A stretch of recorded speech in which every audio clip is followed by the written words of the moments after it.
I believe not only does everybody deserve health care, I believe everybody deserves really high quality health care.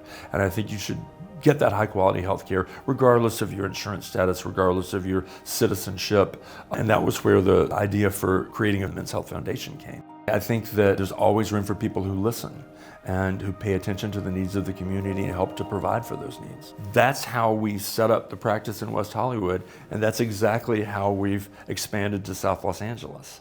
You know, listening to the community, what are the needs of the community, how can we provide those things that people need, and by doing that, foster a connection with healthcare. The patients I was taking care of when I first moved to Los Angeles were on HIV treatment regimens that were oftentimes fragile. People would develop resistance to the medications and they would need investigational products. At a time like that, when they were ill and they were struggling with their HIV disease, the last thing I wanted to do was to send them somewhere else. So we decided to create our own research department. It's built into what now is one of the largest research divisions focusing on HIV and infectious disease, really in the United States. We got to this place in the US where even though we had great medications for HIV, very well tolerated, very effective, we were still having about 50 to 60,000 new cases of HIV every year in the United States. So there was a little window of opportunity where the CDC said, okay, let's be open to some unproven things. Let's ask for some novel ideas. And so they asked for novel ways to engage patients who are at the highest risk, young Black and brown men and transgender women.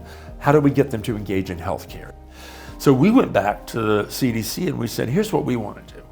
We want to create a community center in South Los Angeles because there was nowhere for young Black and brown men to seek community. There was nowhere for them to freely access health care as an openly gay young man. And that's how the SoCal Club was born.